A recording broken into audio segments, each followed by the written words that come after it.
کہ ایک رات جاگ کر کاٹے گا اور دیکھے گا یہ پر اسرار بھوت آستہ کی در سے ہے۔ وہ جھوٹ موٹ اپنی مسہری پر لیٹ کر سو گیا۔ آدھی رات ہوئی تو اس کے کان میں عجیب سی آواز آئی۔ اس نے آہستہ سے گردن موڑ کر سرہانے کی طرف دیکھا۔ سونے کے شمعدان میں ایک شگاف بن رہا تھا۔ پھر دیکھتے ہی دیکھتے اس شگاف میں سے ایک نہایت خوبصورت لڑکی باہر نکلی۔ اس نے سوئے ہوئے شہزادے کو ایک نظر دیکھا، پھر اس میز کی طرف دبے پاؤں بڑھی جس پر شہزادے کے لیے رات کا کھانا چنا رکھا تھا اور جو شہزادے نے جان بوجھ کر نہیں کھایا تھا۔ شمع کرسی پر بیٹھ گئی اور جلدی جلدی کھانا ہڑپ کرنا شروع کر دیا۔ شہزادہ کبھی کبھی آنکھیں کھول کر شمع کو دیکھ لیتا۔ تھوڑی دیر ہی میں شمع نے اپنا پیٹ بھر لیا، پھر دبے پاؤں شمعدان کی جانب آئی۔ داخل ہونا ہی چاہتی تھی کہ شہزادے نے لپک کر اس کا ہاتھ پکڑ لیا۔ لڑکی کے حلق سے چیخ نکلی اور وہ بے ہوش ہو گئی۔ شہزادے نے اسے اٹھا کر مسہری پر ڈالا، منہ پر پانی کے چھینٹے دیے۔ لڑکی ہوش میں آئی تو ڈری ڈری نظروں سے شہزادے کو تکنے لگی۔ کون ہو تم؟ شہزادے نے پوچھا۔ کوئی روح، پری یا آدمیوں کی طرح اس دنیا میں رہنے والی ایک لڑکی۔ میں ایک مصیبت زدہ لڑکی ہوں اور میرا نام شمع ہے، لڑکی نے روتے ہوئے جواب دیا اور پھر شہزادے کو اپنی دکھ بھری کہانی کہہ سنائی۔ شہزادے کے دل پر بہت اثر ہوا، اسے شمع بہت پسند آئی تھی۔ اس نے دل میں سوچا کہ کیا ہی اچھا ہو اگر اس لڑکی سے میری شادی ہو جائے، لیکن یہ بات ابھی اس نے دل ہی میں رکھی۔ شہزادے نے سوداگر کی بیٹی کو اسی شمعدان میں چھپائے رکھا۔ جب ساری دنیا نیند کے مزے لینے لگتی تو شمع باہر نکلتی اور شہزادے سے باتیں کرتی رہتی۔ پھر جو ہی مشرق سے سورج کی پہلی کرن کمرے میں جھانکتی تو شمع دوبارہ شمعدان میں داخل ہو جاتی۔ ایک رات جب کہ شہزادہ اور شمع آپس میں باتیں کر رہے تھے کہ اچانک ایک کنیز محل کے اس حصے سے گزری جہاں شہزادے کی خوابگاہ تھی۔ اس کے کانوں میں باتیں کرنے کی آواز آئی تو وہ ایک دم رکی اور سوچنے لگی کہ شہزادہ اپنی خوابگاہ میں اکیلا سوتا ہے، اس وقت وہاں دوسرا کون ہے؟ یہ سوچ کر وہ دبے پاؤں شہزادے کی خوابگاہ کے قریب گئی اور دروازے کے ایک سوراخ سے جھانکنے لگی۔ یہ دیکھ کر اس کے تعجب کی حد نہ رہی کہ شہزادے کی مسہری کے نزدیک کرسی پر ایک نہایت خوبصورت لڑکی بیٹھی ہے۔ دونوں ہنس ہنس کر باتیں کر رہے ہیں۔ یہ تماشا دیکھ کر کنیز کے پیٹ میں چوہے دوڑنے لگے۔ اس نے اسی وقت دوسری کنیز کو خبر کی، دوسری نے تیسری سے ذکر کیا اور تیسری نے چوتھی کے کان میں پھونکا۔ غرض صبح ہوتے ہوتے یہ خبر تمام محل میں مشہور ہو گئی۔ آخر ہوتے ہوتے اس شہزادی نے بھی سن بن پا لی جس کی شادی شہزادے سے ہونے والی تھی۔ یہ خبر سنتے ہی وہ شہزادی حسد کے مارے جل بن گئی اور انگاروں پر لوٹنے لگی۔ اس نے چپکے سے ایک کنیز کو اپنے پاس بلایا اور انعام کا لالچ دے کر کہنے لگی، اگر تم مجھے اس لڑکی کے بارے میں یہ معلوم کر کے بتا دے کہ وہ شہزادی کی خوابگاہ میں کیسے آتی ہے اور کہاں واپس جاتی ہے تو تجھے منہ مانگا انعام دوں گی۔ کنیز بہت مکار اور چالاک تھی۔ اس نے شہزادی سے وعدہ کیا کہ 1-2 روز میں اچھی طرح سراغ لگا کر اطلاع دے دوں گی۔ اس دن سے کنیز شہزادے کی خوابگاہ کے آس پاس پھرتی رہتی۔ جب آدھی رات قریب آئی تو وہ بلی کی طرح پنجوں کے بل چلتی ہوئی خوابگاہ کے پاس پہنچی اور دروازے کے سوراخ سے آنکھ لگا کر جھانکنے لگی۔ اس نے دیکھا کہ چند لمحے بعد سونے کے شمعدان میں بنا ہوا ایک خفیہ دروازہ کھلا اور اس کے اندر سے وہی حسین لڑکی نکل آئی۔ اس نے باہر نکلتے ہی پہلے تو کھانا کھایا، پھر کرسی پر بیٹھ کر شہزادے سے باتیں کرنے لگی۔ کنیز برابر دروازے سے آنکھ لگائے کھڑی دیکھتی رہی۔ جو ہی مشرق میں اجالا پھیلا اور مرغ اذانے دینے لگے، شمع کرسی سے اٹھی، شمعدان میں داخل ہوئی اور کھٹ سے دروازہ بند کر لیا۔ کنیز دوڑی دوڑی گئی اور شہزادی کو سارا قصہ نمک مرچ لگا کر سنایا اور اپنا انعام طلب کیا۔ شہزادی نے انعام دینے کی بجائے ایک چانٹا کنیز کے منہ پر مارا اور ناراض ہو کر بولی، دفع ہو جا کمبخت میرے سامنے سے، بھلا یہ کون سی ایسی انوکھی خبر ہے جس پر میں تجھے انعام دوں گی۔ کنیز اپنا سا منہ لے کر چلی گئی، اس کے سوا اور کرتی بھی کیا۔ ادھر شہزادی نے مکاری سے کام لیتے ہوئے ایک عجیب تدبیر سوچی۔ ایک دن اس نے سنا کہ شہزادہ اپنے لشکر کے ساتھ شکار کھیلنے کے لیے جنگل کی طرف جا رہا ہے۔ شہزادی کو اس خبر کا بے چینی سے انتظار تھا۔ شہزادے کے روانہ ہوتے ہی اس نے اپنا ایک غلام شاہی محل میں ملکہ کے پاس بھیجا۔ غلام نے یہ پیغام دیا کہ آج رات شہزادی کی چند سہیلیاں ایک دعوت میں آنے والی ہیں اور شہزادی کو اپنا کمرہ روشن کرنے کے لیے ایک بڑے لیمپ کی ضرورت ہے۔ اس نے سنا ہے کہ شہزادے کی خوابگاہ میں سونے کا ایک بہت بڑا لیمپ موجود ہے، نہایت مہربانی ہوگی اگر یہ لیمپ ایک رات کے لیے مجھے دے دیا جائے۔ ملکہ یہ پیغام سن کر سوچ میں پڑ گئی۔ اصل میں شہزادہ شکار پر جانے سے پہلے سب کو منع کر گیا تھا کہ کوئی غلام یا کنیز اس کی خوابگاہ میں داخل نہ ہو، وہاں رکھی ہوئی کسی بھی چیز کو ہرگز نہ چھیڑا جائے، اور سونے کا وہ شمعدان جس جگہ رکھا ہے وہی رہنے دیا جائے۔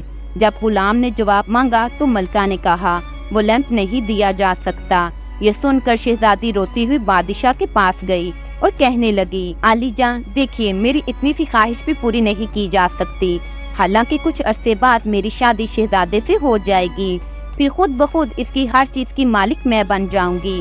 مجھے صرف ایک رات کے لیے سونے کے شمعدان کی ضرورت ہے، اور میں وعدہ کرتی ہوں کہ صبح ہوتے ہی واپس شہزادے کی خوابگاہ میں بھجوا دوں گی۔ بادشاہ سلامت نے غلاموں کو حکم دیا کہ شمعدان شہزادے کے کمرے سے اٹھا کر شہزادی کے پاس پہنچا دیا جائے۔ بادشاہ کا حکم بھلا کون ٹال سکتا تھا؟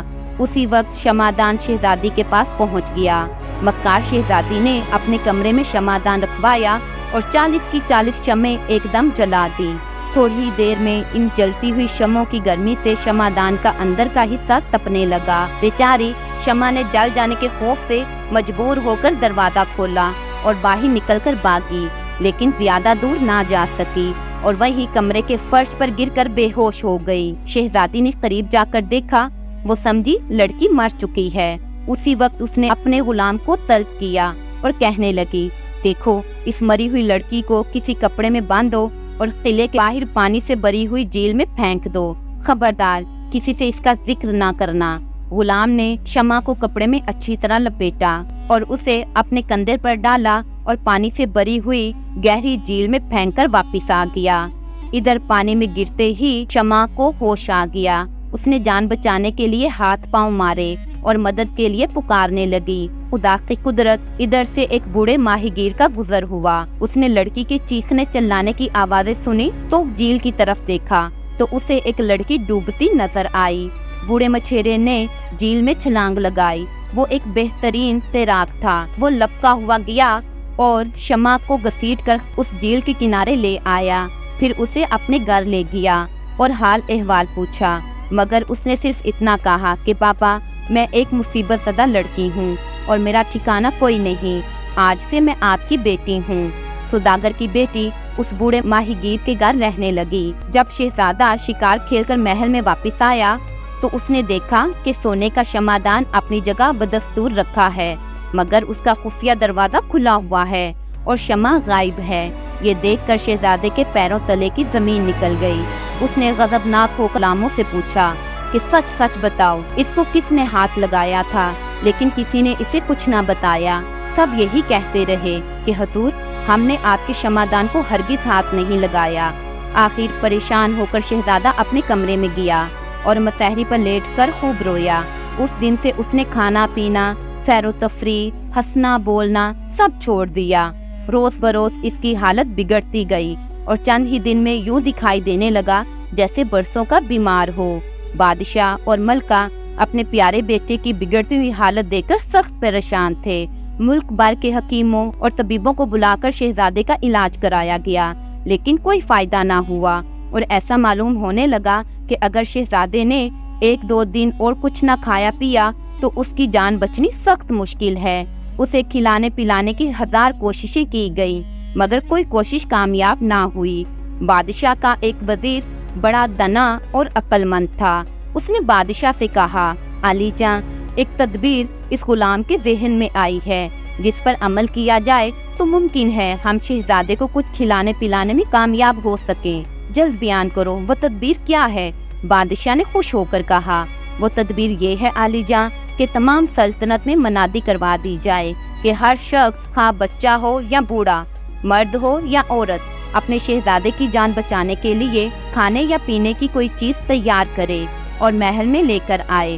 ہو سکتا ہے اپنی رعایا کی یہ محبت دے کر شہزادہ فاقہ توڑنے پر مجبور ہو جائے۔ بادشاہ کو یہ تدبیر بہت پسند آئی۔ اسی دن تمام سلطنت میں منادی کرا دی گئی۔ اس ملک کی رعایا کو اپنے شہزادے سے بہت محبت تھی اور سبھی اس کی بیماری سے فکر مند تھے۔ یہ اعلان سنتے ہی کیا عورت کیا مرد سب کھانا پکانے میں لگ گئے۔ ہر شخص کی کوشش تھی کہ اس کا کھانا سب سے عمدہ اور لذیذ ہو۔ کسی نے زردہ پکایا، کوئی پلاؤ کی رکابی لے کر شاہی محل کی طرف روانہ ہوا، کسی نے شاہی ٹکڑے پکائے، کوئی قورمہ اور متنجن لے کر گیا، کسی نے صرف دال ہی پکائی۔ غرض ہزارہ کھانے نت نئے اور ایک سے ایک نرالے تیار ہونے لگے۔ لیکن مجال ہے جو شہزادے نے کسی کھانے کی طرف بھی نگاہ اٹھا کر دیکھا ہو۔ ایک دن بوڑھے ماہی گیر سے شمع نے کہا، بابا جان، شہر کے سب لوگ شہزادے کے لیے طرح طرح کے کھانے پکوا کر لے جا رہے ہیں، آپ بھی کچھ لے جائیے، اگر کہو تو میں مچھلی کا شوربہ بنا دوں۔ ماہی گیر نے ٹھنڈی آہ بھر کر جواب دیا، بیٹی، ہمارے نصیب ایسے کہاں کہ شہزادہ ہمارے گھر کا پکا ہوا شوربہ قبول کرے۔ بڑے بڑے امیروں، رئیسوں اور وزیروں کے گھر سے لذیذ کھانے پک کر شہزادے کے لیے لے جائے جا رہے ہیں اور وہ انہیں آنکھ اٹھا کر بھی نہیں دیکھتا۔ بھلا ہمارے شوربے کو کون پوچھے گا؟ آپ لے کر تو جائیں بابا جان، کیا خبر شہزادے کو مچھلی کا شوربہ پسند ہی آ جائے۔ شمع نے کہا، اچھا بیٹی، تو پھر پکا دو مچھلی کا شوربہ۔ شمع نے بڑی محنت سے مچھلی کا نہایت مزیدار شوربہ بنایا اور مٹی کے ایک پیالے میں بھر کر ماہی گیر کو دیا کہ ابھی اسے لے جائیے اور شہزادے کی خدمت میں پیش کیجیے۔ چلتے وقت شمع نے چپکے سے ایک انگوٹھی شوربے میں ڈال دی۔ یہ انگوٹھی شہزادے کی تھی جو اس نے ایک دن شمع کو تحفے میں دی تھی۔ بوڑھا مچھیرا شوربے کا پیالہ لے کر شاہی محل کی جانب روانہ ہوا تو لوگوں نے اس کا خوب مذاق اڑایا، تانے دیے، فکرے کسے۔ کسی نے کہا، لو، اس بڈھے کی عقل ماری گئی ہے کہ بدبودار مچھلی کا شوربہ مٹی کے پیالے میں انڈیل کر شہزادے کے لیے لے جا رہا ہے۔ تو کسی نے کہا، اس بڑے میاں کو اس گستاخی پر سولی پر لٹکا دیا جائے گا۔ تیسرے نے کہتا لگا کر کہا، شاید بڑے میاں کو کچھ انعام ملنے کی امید ہوگی۔ ارے یہیں سے واپس چلے جاؤ، کہیں اپنے لیے کوئی مصیبت کھڑی نہ کر لینا۔ غرض شاہی محل تک یوں ہی لوگوں نے آوازیں کسی اور خوب اس مچھیرے کا مذاق اڑایا۔ وہ بیچارہ بھی سوچتا کہ واقعی میری یہ اوقات کہاں کہ شہزادے کے حضور یہ شوربہ لے جاؤں۔ کئی دفعہ اس کے دل میں خیال آیا کہ یہیں سے الٹے قدموں گھر چلا جاؤں، لیکن پھر شمع کے بارے میں سوچتا کہ اس نے کتنے چاو سے شہزادے کے لیے شوربہ تیار کیا ہے۔ اگر وہ واپس گیا تو اس کا ننھا سا دل ٹوٹ جائے گا۔ ہاں، اگر شہزادے نے تحفہ قبول نہ کیا تو پھر میرا کیا قصور۔ اسی طرح کی باتیں دل میں کرتا ہوا وہ بوڑھا مچھیرا آخر کار شاہی محل میں داخل ہو ہی گیا۔ بادشاہ کی جانب سے عام اجازت تھی کہ جو شخص بھی شہزادے کے لیے کھانا لے کر آئے اسے مت روکو۔ دربانوں اور غلاموں نے جٹ پٹ مچھیرے کو شہزادے کے سامنے لے جا کر کھڑا کر دیا۔ شہزادے نے ایک نگاہ بوڑھے مچھیرے پر ڈالی اور پھر نہ جانے کیا ہوا کہ وہ ایک دم اٹھ کر بیٹھ گیا۔ اس نے حکم دیا کہ اس بوڑھے کے ہاتھ سے پیالہ لے لیا جائے۔ غلاموں نے پیالہ اس مچھیرے سے لے کر شہزادے کو دے دیا۔ کیسی عمدہ خوشبو ہے اس شوربے کی، شہزادے نے کہا اور مزے لے لے کر پینا شروع کر دیا۔ سب حیران پریشان تھے کہ بوڑھے کی قسمت خوب جاگی۔ شہزادے نے فٹافٹ سارا شوربہ پی لیا اور اب جو پیالے کی تہ میں نگاہ پڑی تو اپنی وہی انگوٹھی دکھائی دی جو اس نے شمع کو دی تھی۔ انگوٹھی کو دیکھتے ہی شہزادہ اچھل پڑا، یوں لگا جیسے جان میں جان آ گئی ہو۔ اس نے بے تابی سے بوڑھے مچھیرے کا ہاتھ پکڑا اور اسے ایک طرف لے گیا اور بولا، بڑے میاں جلدی بتائیے یہ شوربہ کس نے پکایا تھا؟ تب مچھیرے نے شہزادے کو شروع سے آخر تک سارا قصہ سنایا کہ کس طرح قلعے کی جھیل میں سے اس نے ایک ڈوبتی ہوئی لڑکی کو بچایا تھا، پھر اسے گھر لے گیا اور اپنی بیٹی بنا کر رکھا۔ یہ شوربہ اسی لڑکی نے تیار کیا ہے۔ شہزادے نے اسی وقت دربار کے امیروں اور وزیروں کو حکم دیا کہ وہ اپنی بیگموں کو بوڑھے مچھیرے کے گھر بھیجیں اور نہایت عزت سے اس کی بیٹی کو شاہی محل میں لے آئیں۔ شہزادے کے حکم کی تعمیل ہوئی اور شمع شاہی محل میں پہنچا دی گئی۔ شہزادے نے اس سے تمام حالات معلوم کر لیے۔ اس نے رو رو کر اپنی داستان سنائی۔ بادشاہ کو بھی ان واقعات کا پتہ چل گیا۔ اس نے حکم دیا کہ مکار شہزادی سے شہزادے کی منگنی توڑ دی جائے۔ تیسرے روز شہزادے اور شمع کی شادی بڑی دھوم دھام سے کر دی گئی۔ تمام سلطنت میں چراغاں کیا گیا اور اس بوڑھے مچھیرے کو شہزادے نے اپنے محل میں ایک شاندار اور سجا سجایا کمرہ رہنے کے لیے دے دیا۔ اور وہیں اس نے اپنی باقی عمر خدا کی عبادت میں کاٹ دی۔